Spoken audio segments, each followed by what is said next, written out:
For me, it was when I first saw the headline, unarmed African American male killed by police.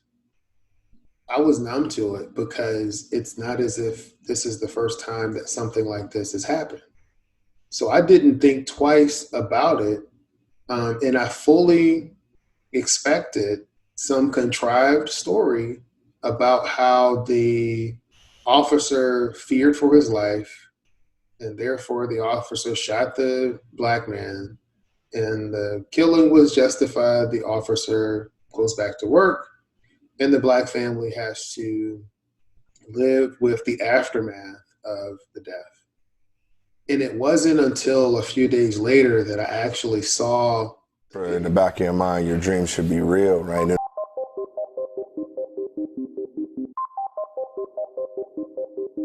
Thanks all for tuning in to Dreamcatchers, where we make things happen. Dreamcatchers was formally launched to unlock the hidden potential in successful, self-motivated individuals who desire to take their life's work to the next level but need support to evolve. We are a collective group of professionals with various backgrounds that use our talents to assist those individuals in realizing their wildest dreams by providing education, inspiration, and direction. This podcast is where we share the lessons we've learned along the way to catching our dreams and give you some context around the how and the why to each approach to put you further ahead on the journey to catching your dream. Are you ready? Hey everybody, and welcome to the Dreamcatchers podcast. I'm your host, Jerome. I've got the great pleasure of having my good friend and coach, James Bryant, here with me today. James, how are things in Richmond? Man, things in Richmond are going fine, man, and I'm phenomenal. Things have been really great for me, so I have no complaints and only have praise. Yeah, and so you're the guy who chooses to be happy. Mm-hmm. About 6 months or so since we've done one of these episodes, maybe a little bit longer. Downloads are up, listeners are more spread out. Why don't you do me a favor, tell the listeners a little bit about you and your background? Okay. My name is James Bryant. I have known Jerome probably for about 10 years or more. We've been debating about how long that's been. But, through the course of those years, we've become very good friends. About me, I am a husband, a father, a friend, a life coach, an engineer, a multifamily apartment investor. I believe that people have greatness on the inside of them. And a lot of times they need a little bit of help and coaching to be able to realize that and for their life to reap the benefits of that realization. The whole concept behind Better You for You is understanding that there comes a time in life where you want to have to evolve and get better for yourself. It's not that I don't want to be better for my kids. I don't want to be better for my wife, because everybody in my life receives benefits as I continue to improve and evolve, but I have to really want it. And so, part of my vision, part of my goal, part of my mission is to help people walk down that journey. And to really, one of the things I've been focusing on lately is the difference between self-care and selfish care. And a lot of times we view taking care of ourselves as being selfish, but it's not. Selfish care to me is I'm just doing what I want to do, and it's not going to benefit anybody else. And I don't care if it benefits anybody else. I'm going to do it, and it's only going to benefit me and only me. Self-care, to me, I define that as being able to take those steps to care for yourself so that you can have the energy and the power, the presence, and thoughtfulness to be in the moment with others and to help them along their journey. That's beautiful. So thoughtful as usual. So there's been a lot going on in the world since the last time we chatted, and a lot of conflicting views and opinions and a lot of emotion. And we've had a lot of conversations, just the two of us trying to figure out where we are and what we think and how we think about things. And I don't know where to go first. Probably COVID, because you always tell me, hey, You're not going back to normal. You're going to the new normal, and stop trying to recreate what was old. And so let's talk about that, if you don't mind, just adjusting to the new frame and how you can, I guess, get lost or romanticize the things that were. It's easy for us to romanticize something in the past. We look at the past and we say, this is how things were. And now in this present moment, I want to recreate the past, but the past is gone. In fact, it doesn't exist in this present moment. The past doesn't exist. This moment is what matters. And so when a COVID initially came around, I found myself trying to create or fit my old normal into the new normal. So the new normal, the kids are here during the day. My wife is here. The gym is closed. I was used to a certain routine. My other coworkers that are on our team, they used to be engaged in other meetings and doing things. Now they're home. And so everybody has so much more time to engage on Zoom meetings or other things. And I'm like, wait a minute, this is not how my world is supposed to be. This is not how it's supposed to be. And it took me a solid probably 30 to 45 days to really start to come to grips with and stop fighting against things were going to be different. Things are going to be different. And so coming in and accepting that, like, I think acceptance is the first step, right? And then what do you do after you accept it to kind of move on and adopt that new space? Well, when you accept it, that means you are not fighting your current situation and you are not resisting it. And so the frustration begins to leave, because a lot of times the frustration that we have compounds the issue. So, here's the issue. The gym's closed. I can't go to the gym. I can't do the workouts that I'm used to doing. So is me being frustrated and getting upset going to help me with my goal of being healthy? No. Is it going to make me feel better? No, I may get a short, relief, but the pressure is going to build back up and I'm going to have to work to do something different. And so once you accept it, then you start to look around and you appreciate what you do have in your life, right? So I accept this is going to be my new normal. I appreciate the fact that, hey, everybody's home and there may not be the same amount of flexibility that I had before, but let me take advantage of what I have. One of the habits that I started picking up when the gym closed was running.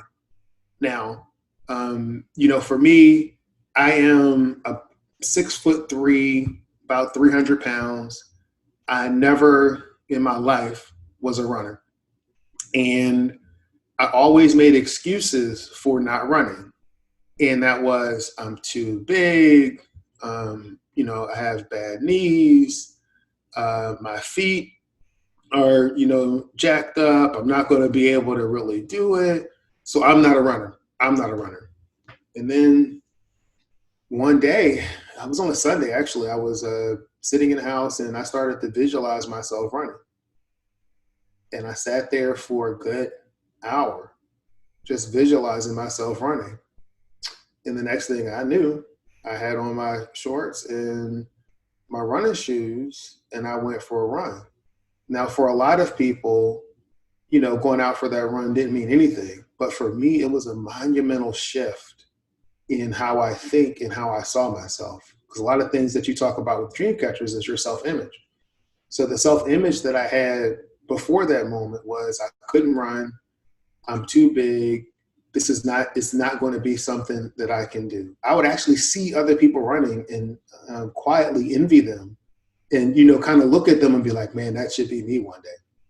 So on this day, I ran, I think 3.5 miles. I did a 5K and it took me, about an hour. So this is not, breaking neck speed, but it was something I had never done before, to run outside for over 3 miles in one setting, no walking, just running.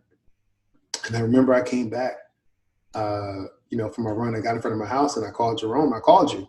And I was like, look, listen, I'm here to tell you, don't ever, ever, if you ever tell yourself that you can't do something, know that it's not true. And I recounted some of the things that I talked about, here. It's just that, when you have that voice in your head that's telling you that you can't do it, then you need to check that voice and understand, is this your body or your mind trying to keep you safe because it's pushing up against something that you haven't done before? Or is this a legitimate issue? For me, I began to push myself beyond that.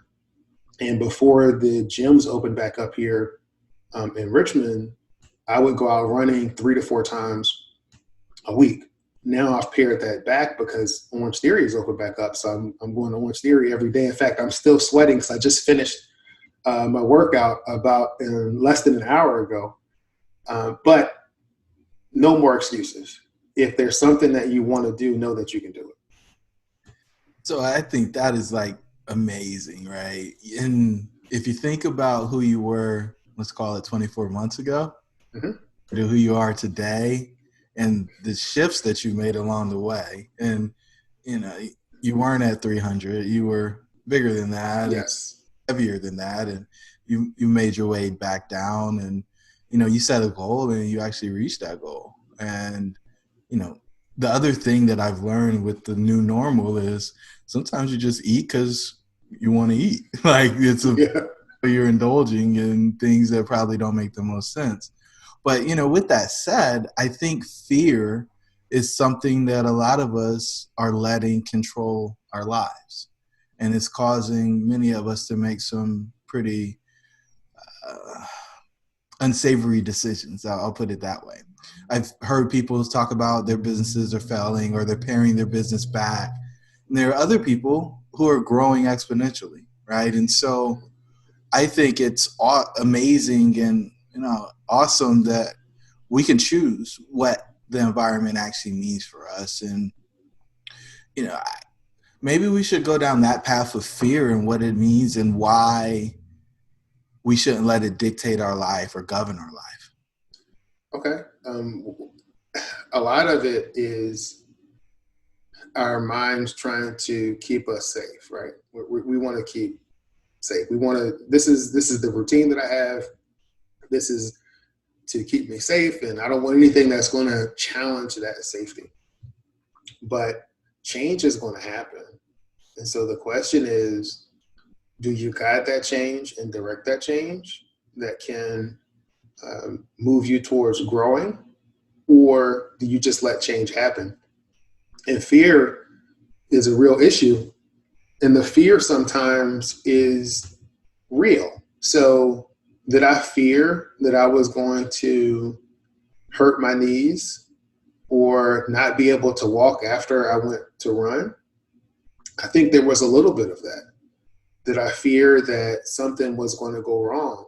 Yeah, there was. But I've learned to bring fear along, to say, I'm glad that my mind wants to keep me safe, but come along with me. I need you there because that's going to give me a sense of what I'm pushing against or fighting against. But I don't dismiss fear.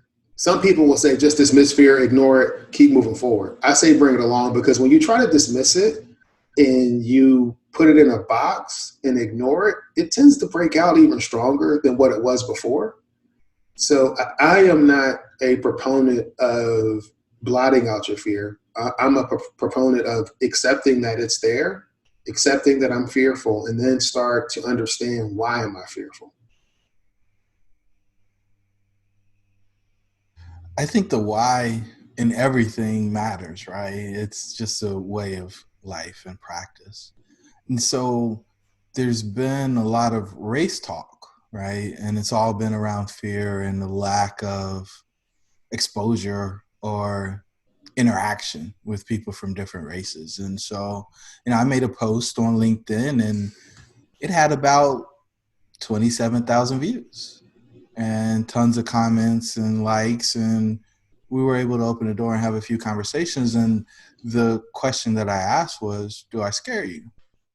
And it was meant to be thought provoking. It was meant to ask people to tell the truth about their situation and their views and start to unpack the fear. Because I think once you unpack the fear, you can actually deal with the fear. But until you actually have that conversation to get the knowledge, awareness, engagement, whatever you want to call it, then you're stuck in that place. And I liken it to like being scared of a snake. Like you got a coral snake and a regular red and black snake, and one of them will kill you and the other is harmless and non-venomous. And you not knowing which one is which will fear both. But, one of them you probably should they pose a true threat, so you might want to move them off the property, but the other takes care of rodents for you. And so just knowing what you're fearing and why you're fearing it is, I think, extremely important. You took the boys down to one of the monuments in Richmond, and they will allow them to have, a conversation about what happened. And, I thought that was really profound. And if you don't mind sharing, I'd love to give the listeners opportunity to hear about that. Yeah, so here in Richmond, Virginia, there's an area called Monument Avenue where they have several Confederate monuments and statues that are there. They also have a statue of Arthur Ashe, a Richmond native, there as well. But the majority of the statues are of the Confederacy, or highlighting things from the Confederate. And so we took the boys down there. We went walking because people have started to deface those monuments. Putting things like Black Lives Matter, in wage slavery, all kinds of things on those monuments. And when we get to the Lee Monument, people have actually put small memorials for folks that have died at the hands of police. And so you have an area where you have all of these little stakes in the ground, and you have a picture of the person and a little bit about their story, about what happened to them. The monument itself has continued to be defaced, but they've used that as a kind of calling point to be able to point out some other things. And so, yeah, we took the boys down there and we walked and we talked through why people have issues with the Confederate monuments, and to really give them some understanding of what was going on as a result of, or I guess that was where George Floyd's murder was the catalyst to a lot of this unrest. And one of my points is when I go down to the Richmond monuments, I see all types of people. I see brown people, black people, white people are all there coming together in opposition to having those monuments there, in opposition to what those monuments stood for. And here you have something that in the minds of people that was put there for division, that now is being used to unify all of these different races and people in opposition to its current existence or its current location. So I think a lot of people misinterpret, the media's twisted a lot of stuff, right? I think at the end of the day, there's one galvanizing message for me, and is we have to choose humanity over anything else, right? We've got to choose to see everybody as people, and it's a message that we have in our property ownership when we're running apartment buildings. These are people, and they're not dollar signs, they're not disposable, they're lives. And the minute that you forget that is the minute that you start making poor choices from a apartment ownership standpoint or a policing standpoint or anything else. And it's really interesting to see the dichotomy when you compare some of the stuff that's happened and highly politicized related to police and unarmed African-American men and COVID, right? Because we've basically run the whole economy into a ditch to protect people who are at risk related to COVID. And so it seems like it's humanity for some, and I think that's the part that is infuriating people. I don't know if you have any thoughts on that, but I think it's definitely worth discussing. No, I mean, I would agree. You hear some of the media seem to be more concerned about property than they are people. And the people is what, the people is who matters.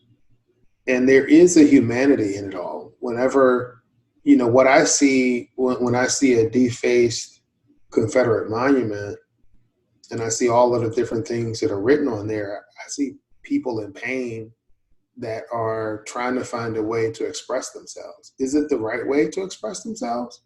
I'm not going to judge that. But what I do know is that they're trying to express themselves. They're trying to say, I'm here and I want to be heard. I'm a person and I want to be heard. I remember, watching a few documentaries about the civil rights movement. And to me, it's really, it's eye-opening that African Americans, as part of their protest in the civil rights, would walk around with signs saying, I am a man. I am a man. And I think a lot of people are walking around saying, I am a man. See me as who I am, not just who you think I am.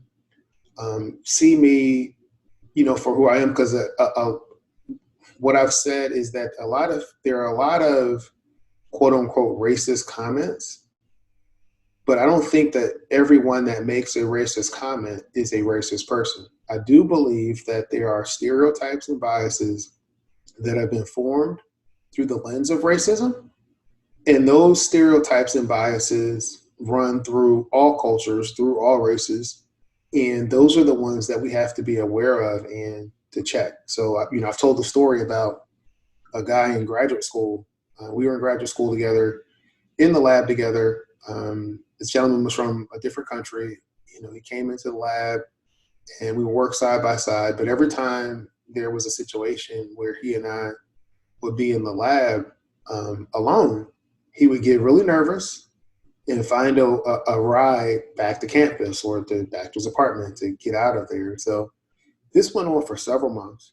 He and I eventually became friends. I taught him how to drive, actually. But, I asked him, I said, why is it that in the beginning you were very nervous?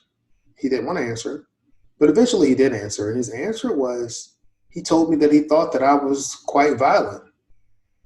And that really perplexed me because I had never done anything to him or anyone else in grad school to give that impression. Look, this is before we had cell phones taking videos, so it wasn't like he saw me on social media on video doing something. And when I, asked him, why he felt that way, his response was, well, the things that I read and what I see on television tell me that Black men are violent. And so he judged me through a lens that he saw, through that perception that was built up through the media and the different things that he had seen in the past, and wasn't able to judge me for who I was because he didn't take the time at that time to get to know me. He was just reacting to some contrived picture of what an African-American man was. And this goes back to the exposure, right? So what about that? Well, first, how did that make you feel? At that time, it was like I didn't feel any kind of way at that time. I think when you live in a time where slights happen, where things happen, you learn how to become quote unquote tough skinned. So you really don't even notice it. You're like, oh, well, why did you think that?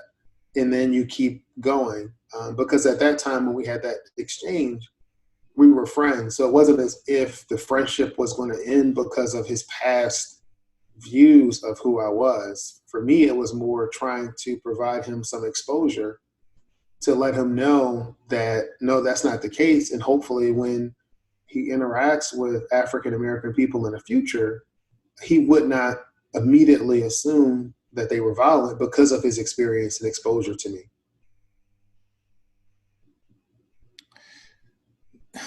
And so what created that situation though? Is it the way that media portrayed you? Is it what did he have a bad experience? Like when you guys unpacked it, was there anything that actually made his fear rational?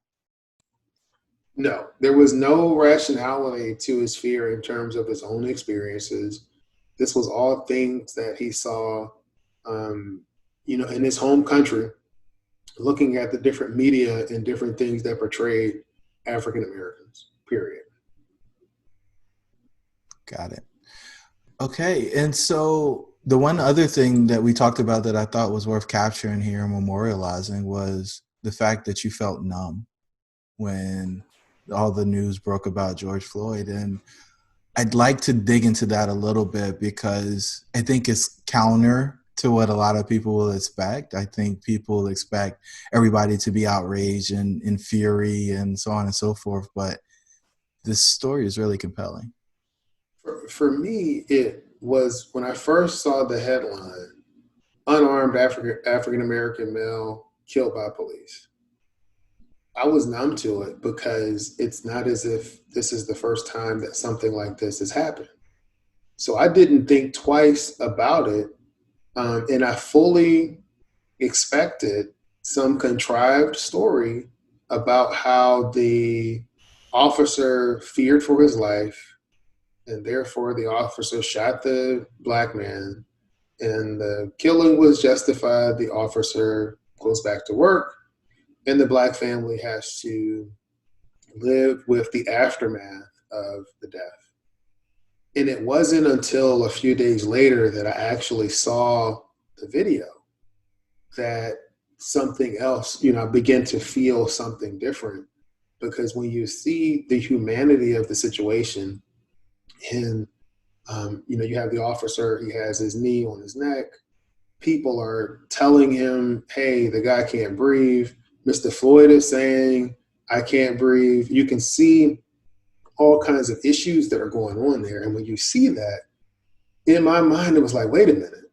They can't explain this away. They can't say that that the officer feared for his life.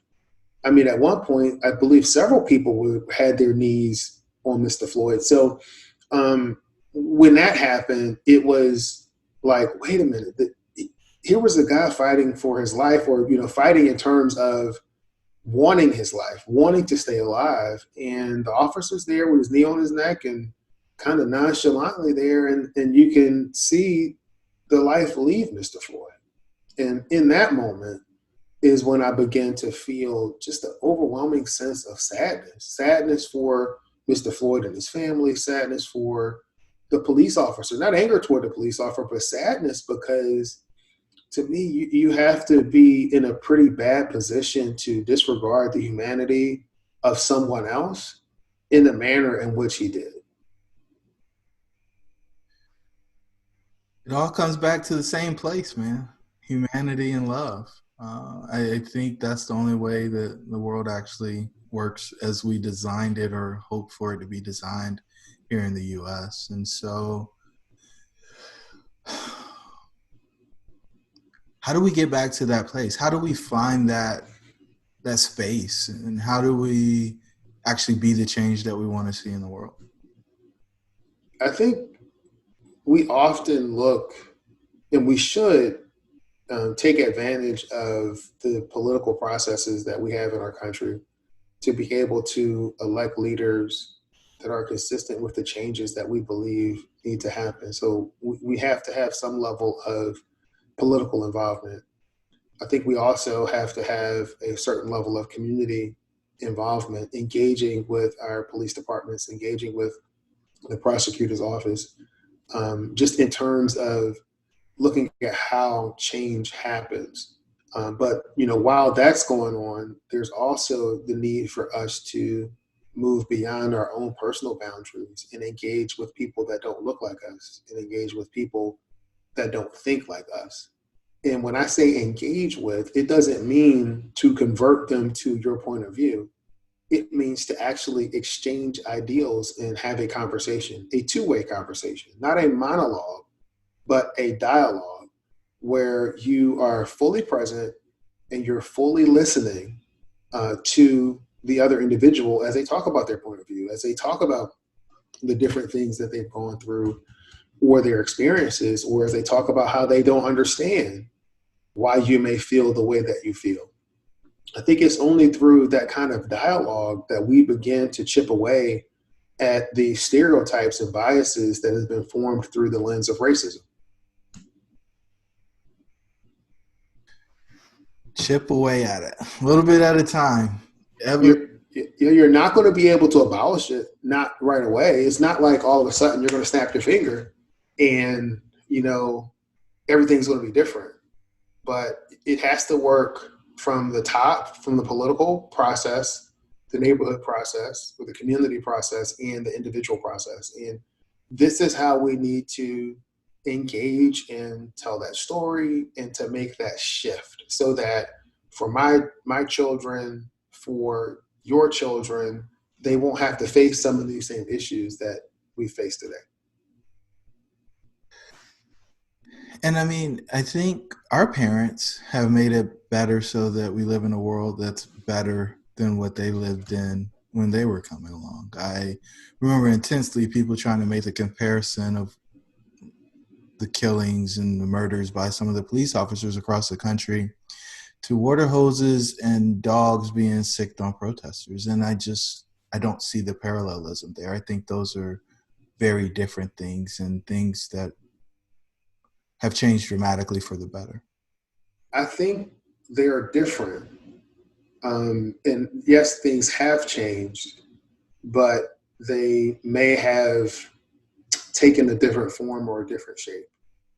So whereas you had outright racism in the past leading up to and through the civil rights movement, you still have the leftover, the spillover effects of systemic and structural racism that we have in our institutions in the country. And so some of those things are seen and some of those things are not. Some of those things you see through the level of homeownership, some of those things that you see through the level of people being able to build wealth, having access to capital for businesses. And it's not that things have not gotten better, because I do believe that things have gotten better, but there's always going to be room for improvement. There's always going to be things that we can do to continue to improve.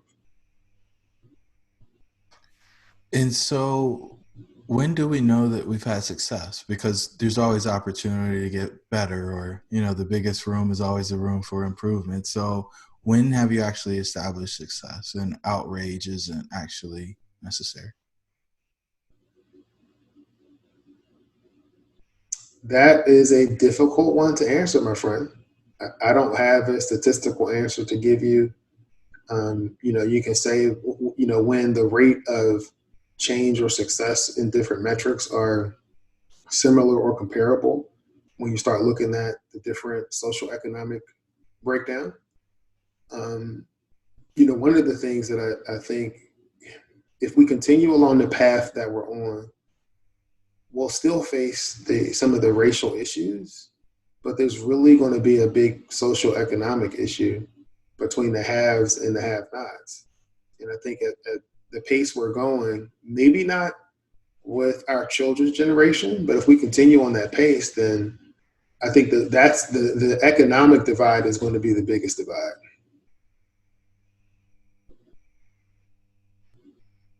And so this ties into changing the face of wealth. And so how do we have that conversation so that people expect wealth to look different than what it traditionally has been, right? Historically, it's a white man with gray hair. How do we begin to shift that narrative so that people know that they too can be wealthy? One, I think we continue to broaden the definition of wealth so that it expands beyond just money and, having a whole bunch of material things and resources, right? So that's the first thing. Wealth is more than money. You have a wealthy lifestyle as you have a healthy lifestyle, as you are spiritually grounded in whatever your faith is, as you if you show care and concern for others, then you build the community around you. But in terms specifically from a financial perspective, I think we continue to tell stories of people that are doing well financially. And one of the things that you've talked about is that people sometimes get discouraged when they don't see other people like themselves. They don't know that they can do it until they've seen someone who has done it.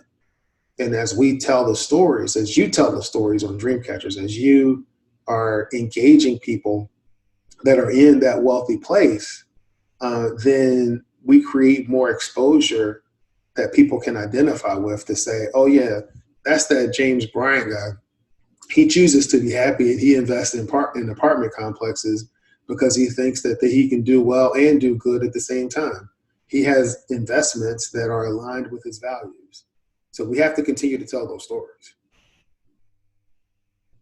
And so in telling the stories, we begin to be our own media companies and begin to shift the narrative and put examples up of people who don't historically fit the mold for doing well or well-to-do. I remember as a kid, I was misguided and I thought cars and rims and that was the ultimate level of wealth. And if you had that, but you were living at home with your parents, then you were doing well. And I learned through mentorship and books and other things that that's not truly the goal. The goal is to have the choice to do those things if that's what you want to do. But that showing everybody that you have it isn't actually the answer to being wealthy. And the majority of people who look like they're doing well are struggling to keep up that facade. Yeah, I absolutely agree. I don't, I would not be the one going around in the fancy cars with the rims and all of the other things that say that I'm wealthy. I'll wear a pair of jeans or shorts and a shirt all day and be great and have money in the bank. I'd much rather have the different investments that are working and making money for me than to put that money in some of those other things. But that's just me. So for me, my dad, and you've heard the story where, my dad really cemented for me that people matter more than money. Family matters, more than money. We were, we had a small church in Philadelphia. There was a guy that was going to help us to secure the permits for a building. I mean, he seemed like he knew what he was talking about. And the people in the church came together and raised money, and they were giving this man the money so he could go down to the office down in, downtown in City Hall to make this deal. And so it was me and my dad and this guy were in a car. And he says, okay, I'm going to go, talk to the guy. And me as a kid, I don't know, maybe 8 years old. Oh, I want to go with him, Dad. I want to go with him because this was a really exciting moment. So I go with him, and we're down there in 30th Street Station or down there near City Hall. And the guy tells me to sit down, and he says, I'll be right back. I'll be right back. You just stay right here. And he leaves. And so I'm a kid, and I'm sitting there for me, it seems like an eternity. And this guy's not here. We didn't have cell phones back then. My dad didn't know where I was at. I didn't know where I was at. And I began crying. I was, kind of lost. And my dad finally found me. And I told my dad, I'm crying, Dad, he took the money. He took the money. I don't believe it. He took the money. And my dad says, I don't care about the money. I was worried about you. As long as you're safe, then the money will take care of itself. And that story and that approach kind of informs how I live my life now. To me, the people are important. My family is important. And it's not that I have no regard for building wealth or the accumulation of things, but I try to put those things in proper perspective. And I think you have, my friend. And it shows up in everything you do. Well, I appreciate you jumping on the podcast with me today. I think this has been an extremely thoughtful and reflectful I don't know. Reflective. A reflective episode. It always we get the chance to chat, and yeah, man, it's a great way to end it. Do you have any parting words for the listeners? Listen, things have been absolutely wonderful for me. I've been picking up more coaching clients. I've been more comfortable in my skin, just, in my craft as a coach. And if I can move beyond my limiting beliefs, anybody can. If I can move beyond things that would stop me from running all of these years and all of a sudden start running again or running for the first time, then you can overcome anything that you face. I believe that you have greatness on the inside of you. I believe that you have all of the ingredients that you need for success. If you need some help pulling those things out, you can see my man Jerome, or you can see me, and we'll help you do that. What's the best way for folks to get in contact with you? Shoot me an email, james@betteryouforyou.com. Awesome, man. Thanks for your time, and we'll talk soon. All right, thanks. Thank you for joining the tribe today. We would love to hear from you. Please don't forget to rate, like, and share. Perhaps someone you know could benefit from what we've discussed. Until the next time, remember that your dreams should be real.